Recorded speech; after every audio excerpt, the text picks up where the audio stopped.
Today we're going to be testing an 18-tonner, a vehicle that's got competitors all around it, but perhaps its biggest competitor is actually its big brother. DAF is the name of the manufacturer. When it comes to 18-tonners, they're the UK's market leader.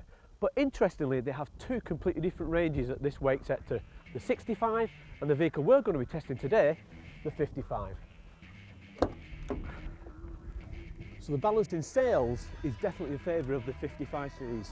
So we're going to find out what makes this the best-selling vehicle.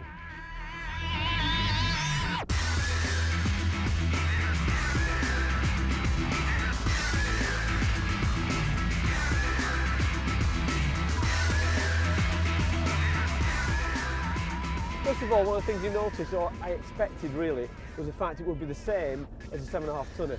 And whilst I can see the cab is very similar, it doesn't feel like the same cab. That's quite surprising to me. The 55 series is available with two engines at 18 tonnes. We've got the 185 horsepower and we've got this vehicle which is a 220 horsepower. This is the Paco 5.9 litre engine, and I must admit it's got nice torque, it's got some great oomph in it. You feel like there's a bit of power behind it, and certainly I'd recommend it for anything to skip. I would have thought the 185 must be slightly underpowered. Cross cab access, limited. It's got an intrusion, tunnel intrusion of around about 5 or 6 inches, which is just enough to say, well, it doesn't help cross cab access. And the gear lever itself also prevents you from getting across there. So definitely not one where you need to be getting out, in and out from the passenger side.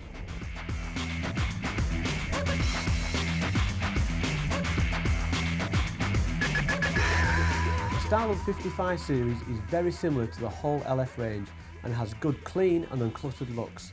As well as 2 power ratings, it also is available in an astonishing 8 wheelbases.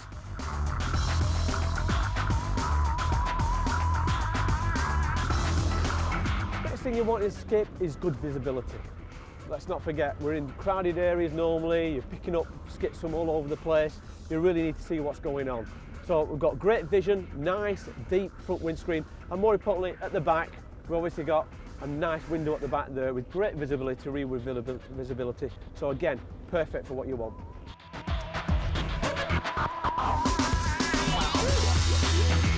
Noise, brilliant. I must admit, I do like it. I don't know whether it's because you're quite high off, or you seem quite off away from the engine. You seem quite remote from it because it's sat up quite high. The cab is actually sat up quite high off the engine, and that really has, whilst it makes the cab access, you've got an extra couple of steps in there, or an extra step, it means the fact that you are remote from it, therefore you don't hear it as much. It's very low on tick over and also on revs as well. Really, really nice. The Paco 5.9 litre engine is rated at 220 brake horsepower and 820 Newton meters torque. This is matched to a ZF 6-speed gearbox. It has disc brakes all round and has a great unladen weight that starts at 4,950 kilograms. Well, you might remember earlier in the series we test drove the LF at 7.5 tonnes, and I must admit I was expecting more of the same. Well, that wasn't the case. The cab had been trimmed out for the needs of the skip user, and the drive line is exactly the same. In fact, I've had lots of fun with this skip.